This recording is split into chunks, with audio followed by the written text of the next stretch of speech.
Yo, what's going on, everybody? Dave Fly P in the building, and you are now rocking with the Intellekt show. And I want to appreciate you all for tuning in, and just thank you for taking the time out to support. If you haven't already, please subscribe to my channel because we got a lot of dope content coming from this way. But first, we're gonna go ahead and jump into it. Gucci versus Jeezy, a very iconic and pivotal battle last night. Something that not many of us saw coming. I mean, let's be honest. I mean, with the history that they've had, who could imagine two people with that kind of history sitting in the same room? So for them to do that, that was powerful. I'm just gonna go ahead and be honest. I think that battle was a battle between the Nobleman and the Boogeyman, and Boogeyman being Gucci Man. Like, the thing about it is that they have such a rough past and songs to encompass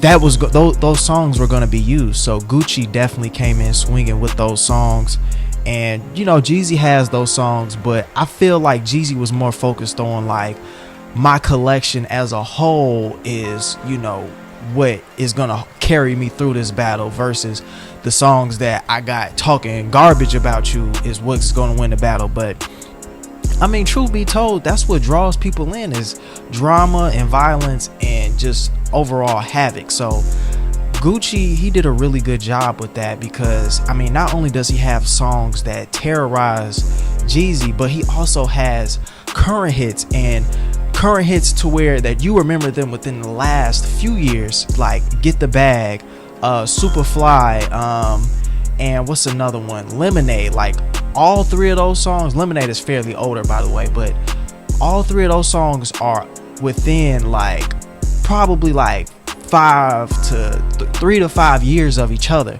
So they each could take you back just a little bit further, you know, each song with, you know, the most recent to the most oldest, and not to mention the billions of songs that Gucci has in between there, even before Lemonade. But we can't deny that Jeezy has classics. I know Jeezy doesn't have a lot of songs that are super popular today, but he has a lot of classics that motivated a lot of people to get turned up and really get their money right. Not to mention that Jeezy had a whole fashion statement. That's something Gucci did not have. He did not have a fashion statement, even given the fact that his name is Gucci Mane. I remember my brother, he used to wear those shirts in middle school, in high school, those snowman shirts, and it was a whole mandate out that said, do not wear this particular shirt. And it was iconic, to say the least. Like, you got a whole school putting together a policy on not wearing this man's shirt, and then like the marketing for that was crazy. So even if you wasn't a Jeezy fan and you saw them t-shirts, you wanted to listen and just to see what it was all about. But like I said, Jeezy had classics. Like, he played Put On with Kanye, you know, and that song definitely was one of his best pieces of work. Not even just with Kanye, but it was just, you know, it was his sound, and it was just like him being like revitalized, because that came out in like '08, you know.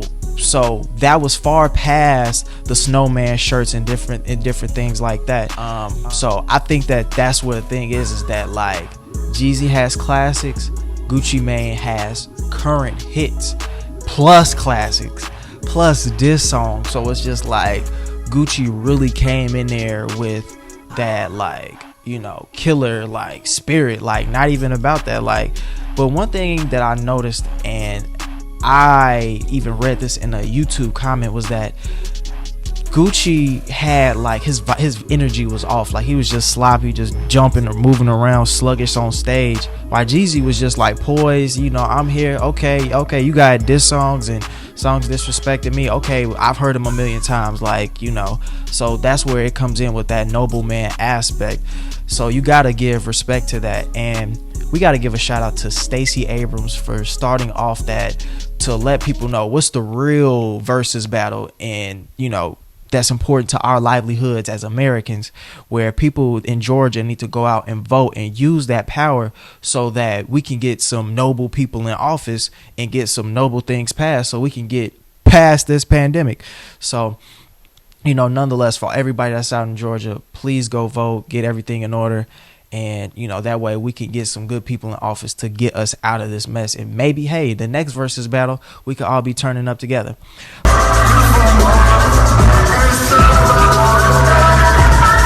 So the whole thing that makes this super powerful was, of course, Gucci and Jeezy, they have beef.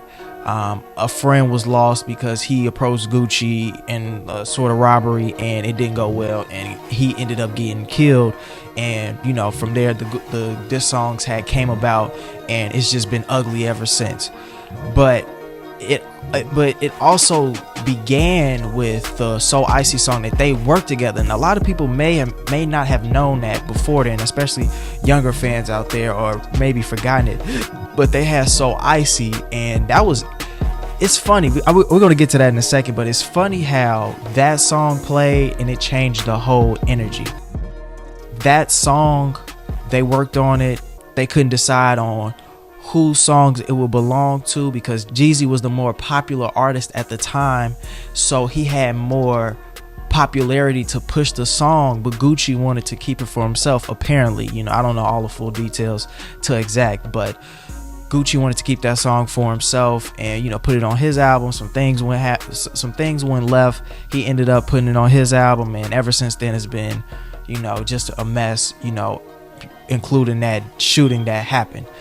But when they played that song, it was just like a moment of truce, a moment of unity and clarity, of like two powerful voices, two of Atlanta's most cherished artists coming together and just putting the bygones aside and just enjoying what they created together. Let's go. I'm so icy. I'm so icy. One little wheel. Yeah. I'm so icy.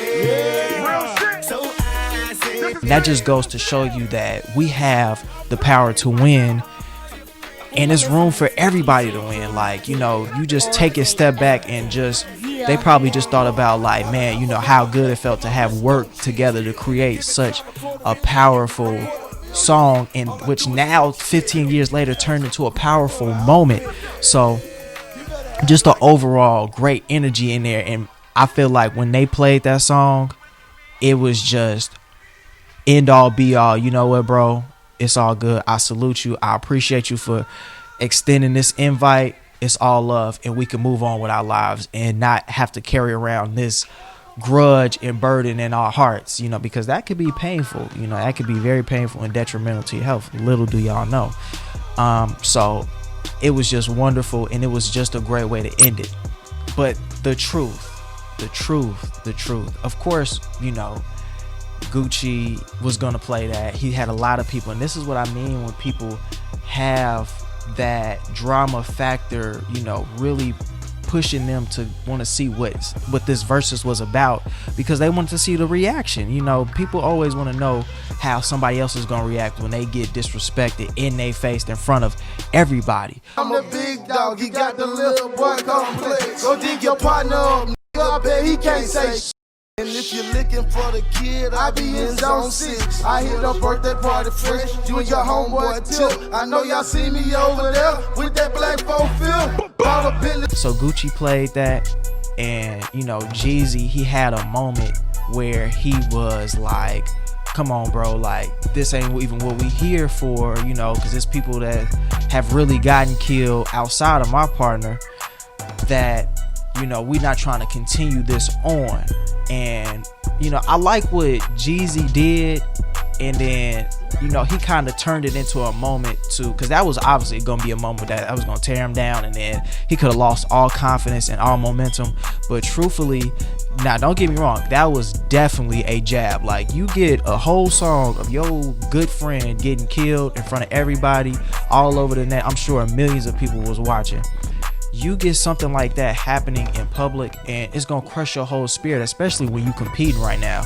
But I like how Jeezy kept that aspect, like, here, I'm just here to celebrate my music and what I've done over the last decade plus. You already know, got trap of the year 4 times. in a row. What they give? A lifetime supply, baby. Real stand up. A rolling in 3 scales. Can get about 50 in the Hummer. The birds fly.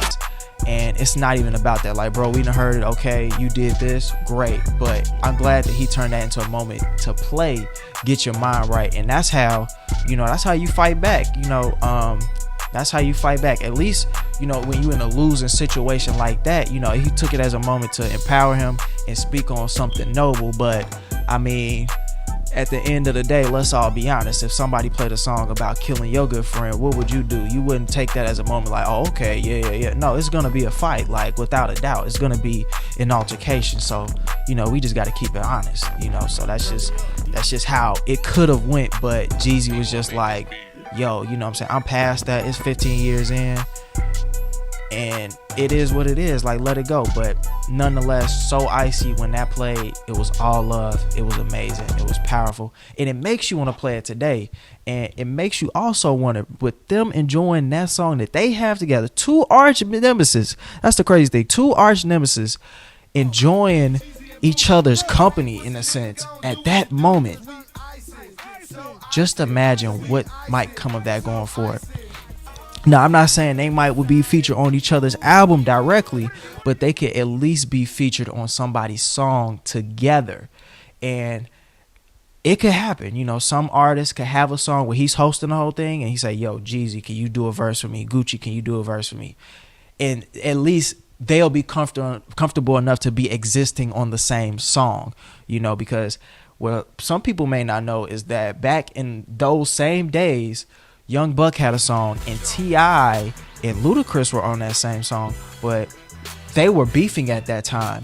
So not only were they beefing, but they got in the verse. One recorded their verse before the other and heard that they were talking trash. So they were beefing. They were featured on the same song and then dissing each other on that same song. Real see the difference between you and this. Me getting beat down, that's ludicrous. Nobody's thinking about you, plus your beef ain't legit. So please stay off the TIP of my.